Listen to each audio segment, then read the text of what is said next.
ಸ್ನೇಹಿತರೆ, ಈ ಹುಡುಗನ ಹೆಸರು ಪೀಟರ್. ರಾತ್ರೋರಾತ್ರಿ ಓಡೋಡಿ ಪೊಲೀಸ್ ಸ್ಟೇಷನ್ಗೆ ಬರ್ತಾನೆ. ಈತನನ್ನು ನೋಡಿದ ಅಧಿಕಾರಿಗಳೇ ಎದ್ದು ಬಿದ್ದು ಓಡಲು ಪ್ರಯತ್ನಿಸ್ತಾರೆ. ಆದರೆ ನಿಜ ಸತ್ಯ ತಿಳಿದು ಶಬಾಷ್ ಹೇಳ್ತಾರೆ. ವಿಡಿಯೋ ತುಂಬಾ ಇಂಟ್ರೆಸ್ಟಿಂಗ್ ಆಗಿದೆ. ದಯವಿಟ್ಟು ಯಾರು ವಿಡಿಯೋನ ಸ್ಕಿಪ್ ಮಾಡಬೇಡಿ, ಪೂರ್ತಿ ನೋಡಿ. ಸ್ನೇಹಿತರೆ, ಇವರ ಹೆಸರು ವಿಲಿಯಂ, ಈ ಮಹಿಳೆಯ ಹೆಸರು ಲಿಲ್ಲಿ. ಇವರ ಒಬ್ಬನೇ ಮಗನಾದ ಪೀಟರ್. ಈ ಕುಟುಂಬ ನೆಲೆಸಿರೋದು ಅಮೆರಿಕದ ಸ್ಯಾನ್ ಫ್ರಾನ್ಸಿಸ್ಕೋ ನಗರದಲ್ಲಿ. ಈ ಸ್ಯಾನ್ ಫ್ರಾನ್ಸಿಸ್ಕೋದ ನಗರದ ಜನಸಂಖ್ಯೆ ಸುಮಾರು 8,70,000 ಇದೆ ಮತ್ತು ಪ್ರಪಂಚದಲ್ಲೇ ಅತ್ಯಂತ ಮಾಡರ್ನ್ ಮತ್ತು ಮುಂದುವರೆದ ನಗರ ಅಂತಾನೆ ಇದನ್ನು ಪರಿಗಣಿಸಲಾಗಿದೆ. ಪೀಟರ್ನ ತಂದೆ ತಾಯಿ ಇಬ್ಬರು ಕೆಲಸಕ್ಕೆ ಹೋಗುವವರು. ತಂದೆ ಬ್ಯಾಂಕಲ್ಲಿ ಕೆಲಸ ಮಾಡ್ತಾರೆ, ತಾಯಿ ಒಂದು ಟೆಕ್ ಕಂಪನಿಯಲ್ಲಿ ಕೆಲಸ ಮಾಡ್ತಾರೆ. ಪೀಟರ್ನ ವಯಸ್ಸು ಕೇವಲ 10 ವರ್ಷ. 5ನೇ ತರಗತಿ ವ್ಯಾಸಂಗ ಮಾಡ್ತಾ ಇದ್ದ. ಪ್ರತಿದಿನ ಬೇಗ ಪೀಟರ್ ಸ್ಕೂಲಿಗೆ ಹೋಗ್ಬೇಕು, ತಂದೆ ತಾಯಿ ಕೂಡ ಕೆಲಸಕ್ಕೆ ಹೋಗ್ಬೇಕು. ವಾರದಲ್ಲಿ ಒಂದು ದಿನ ಪೀಟರ್ನ ತಂದೆ ಸ್ಕೂಲಿಗೆ ಬಿಟ್ಟು ಕೆಲಸಕ್ಕೆ ಹೋಗ್ತಾ ಇದ್ರು. ಇನ್ನು ಉಳಿದ ದಿನ ಅಮ್ಮ ಪೀಟರ್ನ ಬಿಟ್ಟು ಕೆಲಸಕ್ಕೆ ಹೋಗ್ತಾ ಇದ್ರು.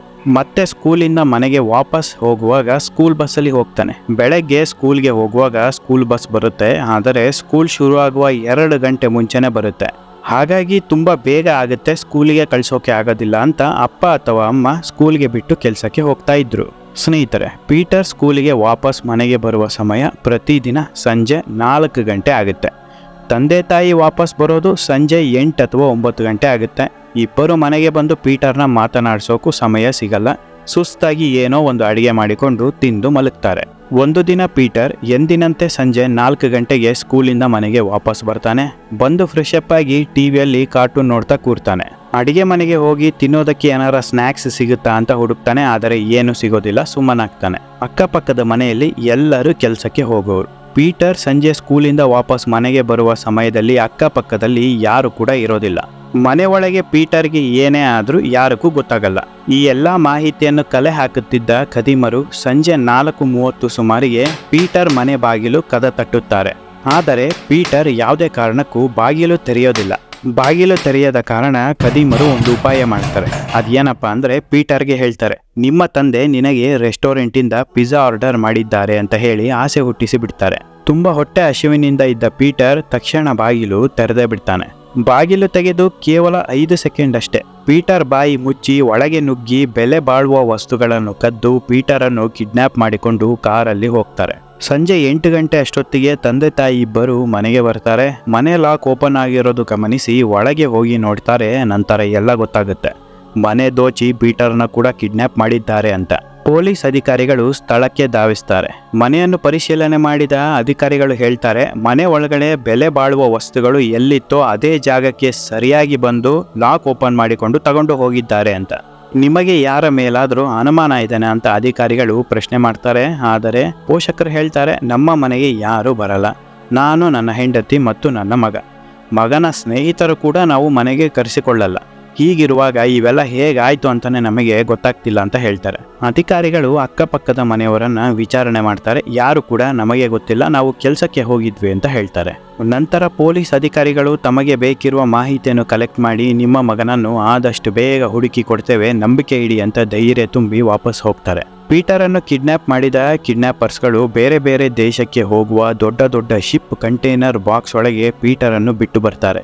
ಈ ಹಡಗುಗಳು ಒಂದೇ ಸಲ ದೊಡ್ಡದಾದ 20,000ಕ್ಕೂ ಹೆಚ್ಚು ಶಿಪ್ ಕಂಟೈನರ್ಗಳನ್ನು ಹೊತ್ತುಕೊಂಡು ಹೋಗುವ ಸಾಮರ್ಥ್ಯ ಇರುತ್ತೆ.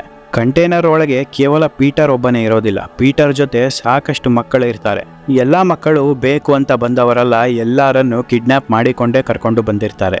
ನಂತರ ಈ ಕಿಡ್ನಾಪರ್ಗಳು ಕಂಟೈನರ್ ಒಳಗಡೆ ಮಕ್ಕಳನ್ನು ಡಿವೈಡ್ ಮಾಡ್ತಾರೆ. ಒಂದಿಷ್ಟು ಮಕ್ಕಳನ್ನು ನಾರ್ತ್ ಕೊರಿಯಾಗೆ, ಒಂದಿಷ್ಟು ಮಕ್ಕಳನ್ನು ಜಪಾನಿಗೆ, ಇನ್ನೊಂದಿಷ್ಟು ಮಕ್ಕಳನ್ನು ಚೈನಾಗೆ, ಹೀಗೆ ಬೇರೆ ಬೇರೆ ದೇಶಗಳಿಗೆ ಕಳಿಸ್ತಾರೆ. ಬೇರೆ ಬೇರೆ ದೇಶಕ್ಕೆ ಕಳಿಸುವ ಈ ಮಕ್ಕಳು ಅಲ್ಲಿ ಏನ್ ಮಾಡ್ತಾರೆ ಅಂತ ಕೇಳ್ತಾ ಇದ್ದೀರಾ? ಈ ಮಕ್ಕಳೆಲ್ಲ ಅಲ್ಲಿನ ದೇಶಗಳಲ್ಲಿ ಸ್ಲೇವ್ ಆಗಿ ಕೆಲಸ ಮಾಡ್ತಾರೆ. ಪೀಟರ್ನ ಜಪಾನ್ ದೇಶದ ಒಂದು ಇಲ್ಲೀಗಲ್ ಕ್ಲಬ್ಬಲ್ಲಿ ಕೆಲಸ ಮಾಡಲು ಕಳಿಸ್ತಾರೆ. ಸ್ವಲ್ಪ ಯಾಮಾರಿದ್ರು ಪ್ರಾಣಕ್ಕೆ ಕುತ್ತು. ಕ್ಲಬ್ಬಲ್ಲಿ ಏನ್ ಹೇಳ್ತಾರೋ ಎಲ್ಲ ಕೇಳಿಕೊಂಡು ಸುಮ್ಮನೆ ಕೆಲಸ ಮಾಡಲು ಶುರು ಮಾಡ್ತಾನೆ. ಪೀಟರ್ನ ಕೆಲಸ ಏನಾಗಿತ್ತು ಅಂದ್ರೆ, ಕ್ಲಬ್ಬಲ್ಲಿ ಡ್ರಿಂಕ್ಸ್ ಸಪ್ಲೈ ಮಾಡುವ ಕೆಲಸ ಮತ್ತು ಇನ್ನಿತರೆ ಅಕ್ರಮ ಕೆಲಸಗಳನ್ನು ಯಾರಿಗೂ ಗೊತ್ತಾಗದಂತೆ ನೋಡಿಕೊಳ್ಳಬೇಕು. ಪೊಲೀಸ್ ಅಧಿಕಾರಿಗಳು ಏನಾದರೂ ಕ್ಲಬ್ ಹತ್ರ ಬಂದ್ರೆ ತಕ್ಷಣ ಸಿಗ್ನಲ್ ಕೊಟ್ಟು ಎಚ್ಚರಿಸಬೇಕು. ಪೊಲೀಸ್ ಅಧಿಕಾರಿಗಳು ಬರ್ತಾ ಇದ್ದಾರೆ, ಎಲ್ಲ ಚಟುವಟಿಕೆಗಳನ್ನು ಸ್ಥಗಿತಗೊಳಿಸಿ ಅಂತ. ಪೀಟರ್ಗೆ ದಿನಕ್ಕೆ 2 ಹೊತ್ತು ಊಟ ಕೊಡ್ತಾ ಇದ್ರು, ಮಲ್ಗಕ್ಕೆ ಒಂದು ಕಡೆ ಜಾಗ. ಕ್ಲಬ್ ಮಾಲೀಕ ಏನ್ ಹೇಳ್ತಾನೋ ಅದನ್ನ ಮಾಡಲೇಬೇಕು, ಇಲ್ಲ ಅಂದ್ರೆ ಶಿಕ್ಷೆ ಕಟ್ಟಿಟ್ಟ ಬುತ್ತಿ. ಒಂದು ದಿನ ಏನಾಗುತ್ತೆ ಅಂದ್ರೆ ಪೀಟರ್ ಕೆಲಸ ಮಾಡುತ್ತಿದ್ದ ಈ ಕ್ಲಬ್ ಅಲ್ಲಿ ಯುವಕರು ತುಂಬಾ ಕುಡಿದು ಬಿಲ್ ಕೊಡದೆ ಗಲಾಟೆ ಶುರು ಮಾಡ್ತಾರೆ. ಕ್ಲಬ್ ಒಳಗಡೆ ಇದ್ದ ಎಲ್ಲ ಸೆಕ್ಯೂರಿಟಿ ಗಾರ್ಡ್ಸ್, ಬೌನ್ಸರ್ಸ್ ಮತ್ತು ಕೆಲಸಗಾರರು ಗಲಾಟೆ ಬಿಡಿಸೋಕೆ ಹೋಗ್ತಾರೆ. ಕ್ಲಬ್ ಒಳಗೆ ಇದ್ದ ಯಾರು ಕೂಡ ಪೀಟರ್ ಕಡೆ ಗಮನ ಕೊಡೋದಿಲ್ಲ. ಇದೇ ಒಳ್ಳೆ ಸಮಯ ಅಂತ ನಿರ್ಧಾರ ಮಾಡಿ ಕ್ಲಬ್ಬಿಂದ ಓಡಿ ಹೋಗಲು ನಿರ್ಧಾರ ಮಾಡ್ತಾನೆ. ಸೇಫ್ಟಿಗೆ ಇರಲಿ ಅಂತ ಮ್ಯಾನೇಜರ್ ಟೇಬಲ್ ಮೇಲೆ ಇದ್ದ ಗನ್ನನ್ನು ಕೂಡ ಎತ್ಕೊಂಡು ಹೋಗ್ತಾನೆ. ಎಷ್ಟು ದೂರ ಆಗುತ್ತೋ ಅಷ್ಟು ದೂರ ಓಡೋಡಿ ಬಂದು ಪೊಲೀಸ್ ಸ್ಟೇಷನ್ ಹತ್ರ ಬರ್ತಾನೆ. ಪೊಲೀಸ್ ಸ್ಟೇಷನ್ ಒಳಗೆ ಹೋಗಿ ಎಲ್ಲ ಮಾಹಿತಿ ಹೇಳೋಣ ಅಂತ ಅಂದುಕೊಳ್ತಾನೆ. ಆದರೆ ಒಂದು ಯೋಚನೆ ಮಾಡ್ತಾನೆ. ಅದೇನಪ್ಪ ಅಂದರೆ ಪೊಲೀಸರು ಏನಾದರೂ ಈ ಖದೀಮರ ಹತ್ರ ಸೇರಿಬಿಟ್ಟಿದ್ರೆ ನನ್ನನ್ನು ಮತ್ತೆ ವಾಪಸ್ ಕರ್ಕೊಂಡು ಹೋಗ್ತಾರೆ, ಅಲ್ಲಿಗೆ ನನ್ನ ಕತೆ ಮುಗೀತು, ನನ್ನನ್ನು ಸಾಯಿಸೇ ಬಿಡ್ತಾರೆ ಅಂತ ಯೋಚನೆ ಮಾಡಿ ಪೊಲೀಸ್ ಸ್ಟೇಷನಿಂದ ಅರ್ಧ ಕಿಲೋಮೀಟರ್ ದೂರದಲ್ಲೇ ಇದ್ದ ಜಪಾನ್ ಶಿಪ್ ಹಾರ್ಬರ್ಗೆ ಓಡಿ ಹೋಗ್ತಾನೆ. ಅಮೆರಿಕ ದೇಶಕ್ಕೆ ಹೋಗ್ತಾ ಇದ್ದ ಹಡಗನ್ನು ಯಾರಿಗೂ ಗೊತ್ತಾಗದಂತೆ ಪತ್ತೆ ಹಚ್ಚುತ್ತಾನೆ. ಜಪಾನಿನ ಶಿಪ್ ಹಾರ್ಬರ್ ಅಲ್ಲಿ ಯಾವ ಹಡಗು ಯಾವ ದೇಶಕ್ಕೆ ಹೋಗ್ತಾ ಇದೆ ಅಂತ ಒಂದು ಡಿಜಿಟಲ್ ಡಿಸ್ಪ್ಲೇ ಅಲ್ಲಿ ದೊಡ್ಡದಾಗಿ ಬರ್ತಾ ಇರುತ್ತೆ. ಇದನ್ನು ಗಮನಿಸಿದ ಪೀಟರ್ ತಕ್ಷಣ ಅಮೆರಿಕ ದೇಶಕ್ಕೆ ಹೋಗ್ತಾ ಇರುವ ಹಡಗಿನ ಒಳಗಡೆ ಪ್ರವೇಶಿಸ್ತಾನೆ. ಹಡಗಿನಲ್ಲಿ ಪ್ರಯಾಣ ಬೆಳೆಸಿದ ಪೀಟರ್ ಯಾರಿಗೂ ಗೊತ್ತಾಗದಂತೆ ಅಮೆರಿಕದ ಹವಾಯಿ ದ್ವೀಪಕ್ಕೆ ಬಂದು ಇಳಿತಾನೆ. ಹವಾಯಿ ದ್ವೀಪದಲ್ಲಿ ಪೀಟರ್ನ ಚಿಕ್ಕಮ್ಮ ಇರ್ತಾರೆ. ನೇರವಾಗಿ ಚಿಕ್ಕಮ್ಮನ ಮನೆಗೆ ಹೋಗಿ ಸೇಫ್ ಆಗಿ ಬಿಡ್ತಾನೆ. ಚಿಕ್ಕಮ್ಮ ಮತ್ತು ಪೀಟರ್ ಇಬ್ಬರು ಸೇರಿ ಸ್ಯಾನ್ ಫ್ರಾನ್ಸಿಸ್ಕೋದ ಪೊಲೀಸ್ ಸ್ಟೇಷನ್ಗೆ ಬರ್ತಾರೆ. ಪೀಟರ್ ಕೈಯಲ್ಲಿ ಇದ್ದ ಗನ್ನನ್ನು ನೋಡಿ ಪೊಲೀಸ್ ಅಧಿಕಾರಿಗಳೇ ಒಂದು ಕ್ಷಣ ಹೆದರು ಬಿಡ್ತಾರೆ. 10 ವರ್ಷದ ಬಾಲಕನ ಕೈಯಲ್ಲಿ ಗನ್ ಹೇಗೆ ಬಂತು ಅಂತ. ನಂತರ ಪೀಟರ್ ನಡೆದ ಎಲ್ಲ ಘಟನೆಯನ್ನು ವಿವರಿಸ್ತಾ ಹೋಗ್ತಾನೆ. ರಾಕ್ಷಸರಿಂದ ಸೇಫ್ ಆಗಿ ತಪ್ಪಿಸಿಕೊಂಡು ಬಂದ್ಯಲ್ಲ ಅಂತ ಪೊಲೀಸ್ ಅಧಿಕಾರಿಗಳೇ ಪೀಟರ್ಗೆ ಶಬಾಷ್ ಹೇಳ್ತಾರೆ. ಅಧಿಕಾರಿಗಳು ಪೀಟರ್ನ ಕೇಳ್ತಾರೆ, ನೀನು ಕಿಡ್ನಾಪರ್ನ ಮುಖ ನೋಡಿದೀಯೇನಪ್ಪ ಅಂತ. ಅದಕ್ಕೆ ಪೀಟರ್ ಹೇಳ್ತಾನೆ, ನಾನು ಮುಖ ನೋಡಿಲ್ಲ, ಆದರೆ ಎಡ ಕೈಯಲ್ಲಿ ಒಂದು ಟ್ಯಾಟೂ ಇದೆ, ಅದನ್ನು ನೋಡಿದ್ದೇನೆ ಅಂತ. ಇದೇ ರೀತಿಯ ಟ್ಯಾಟೂವನ್ನು ನಾನು ಪಕ್ಕದ ಮನೆ ಅಣ್ಣನ ಎಡ ಕೈಯಲ್ಲಿ ನೋಡಿದ್ದೇನೆ ಅಂತ ಪೊಲೀಸರಿಗೆ ಹೇಳ್ತಾನೆ. ಪೊಲೀಸ್ ಅಧಿಕಾರಿಗಳು ತಕ್ಷಣ ಟ್ಯಾಟೂ ಹಾಕಿಸಿಕೊಂಡಿದ್ದ ವ್ಯಕ್ತಿಯನ್ನು ಕರ್ಕೊಂಡು ಬಂದು ಏರೋಪ್ಲೇನ್ ಹತ್ತಿಸ್ತಾರೆ. ಎಲ್ಲ ಬಾಯ್ ಬಿಡ್ತಾನೆ. ಪೊಲೀಸರು ಹೋಗೋದು ಸ್ವಲ್ಪ ತಡವಾಗಿದ್ರೂ ಈತ ದುಬೈಗೆ ಹಾರಿ ಹೋಗ್ತಿದ್ದ. ನಂತರ ಹೇಳ್ತಾನೆ, ನಾನೇ ಕಿಡ್ನಾಪ್ ಮಾಡಿಸಿದ್ದು, ನನಗೆ ದುಡ್ಡಿನ ಅವಶ್ಯಕತೆ ಇತ್ತು, ಹಾಗಾಗಿ ಈ ಹುಡುಗನನ್ನು ಜಪಾನ್ ದೇಶಕ್ಕೆ ಮಾರಿದೆ ಅಂತ. ಸ್ನೇಹಿತರೆ, ಪೀಟರ್ ಮತ್ತು ತನ್ನ ಚಿಕ್ಕಮ್ಮ ಪೊಲೀಸ್ ಸ್ಟೇಷನ್ಗೆ ಬಂದ ಕೇವಲ 2 ಗಂಟೆ ಅವಧಿಯಲ್ಲಿ ಕೇಸ್ ಸಾಲ್ವ್ ಆಗುತ್ತೆ. ಈ ರೀತಿಯ ಘಟನೆಗಳು ಕೇವಲ ಅಮೆರಿಕ ದೇಶದಲ್ಲಿ ಮಾತ್ರ ಅಲ್ಲ, ಭಾರತ ದೇಶದಲ್ಲೂ ತುಂಬಾ ಜಾಸ್ತಿ ಆಗಿದೆ. ಭಾರತ ದೇಶದ NCRB ರಿಪೋರ್ಟ್ ಹೇಳಿರುವ ಪ್ರಕಾರ 2022ನೇ ಇಸವಿಯಿಂದ 83,000ಕ್ಕೂ ಹೆಚ್ಚು ಮಕ್ಕಳು ಕಿಡ್ನಾಪ್ ಆಗಿದ್ದಾರೆ ಅಂತ. 10ರಲ್ಲಿ 9 ಮಕ್ಕಳು ಮನೆಯಲ್ಲಿ ಒಬ್ಬರಿದ್ದಾಗಲೇ ಕಿಡ್ನಾಪ್ ಆಗ್ತಾ ಇರೋದು. ತಂದೆ ತಾಯಿ ಕೆಲಸಕ್ಕೆ ಹೋಗ್ತಾರೆ, ಮಕ್ಕಳು ಮನೆಗೆ ಒಬ್ಬಂಟಿಯಾಗಿರೋದನ್ನ ನೋಡಿ ಕಿಡ್ನಾಪ್ ಮಾಡಿಕೊಂಡು ಕರ್ಕೊಂಡು ಹೋಗ್ಬಿಡ್ತಾರೆ. ಸ್ನೇಹಿತರೆ, ನಿಮ್ಮ ಮನೆಯಲ್ಲೂ ಸೇಮ್ ಸಿಚುವೇಶನ್ ಇದೆನಾ? ತಂದೆ ತಾಯಿ ಕೆಲಸಕ್ಕೆ ಹೋಗೋದು, ಮಕ್ಕಳು ಶಾಲೆಯಿಂದ ಬಂದು ಮನೆಗೆ ಒಬ್ಬಂಟಿಯಾಗಿ ಇರೋದು. ಈ ರೀತಿ ಇದ್ರೆ ಒಂದು ಉಪಾಯ ಕೂಡ ಇದೆ. ಅದೇನಪ್ಪ ಅಂದ್ರೆ low cost outdoor security cameras. ಮಾರುಕಟ್ಟೆಯಲ್ಲಿ ಕೇವಲ 1,200 ರೂಪಾಯಿಂದ 2,000 ರೂಪಾಯಿ ಒಳಗಡೆನೆ ನಿಮಗೆ ಹೈ ಕ್ವಾಲಿಟಿ ಕ್ಯಾಮ್ರಾಗಳು ಸಿಗುತ್ತೆ.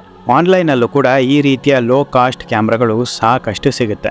ಈ ರೀತಿಯ ಕ್ಯಾಮ್ರಾ ಹಾಕ್ಸೋದ್ರಿಂದ ಆಫೀಸಲ್ಲೇ ಕುತ್ಕೊಂಡು ಮನೆ ಹೊರಗಡೆ ಯಾರಿದ್ದಾರೆ ಅಂತ ಮೊಬೈಲಲ್ಲೇ ನೋಡ್ಬೋದು.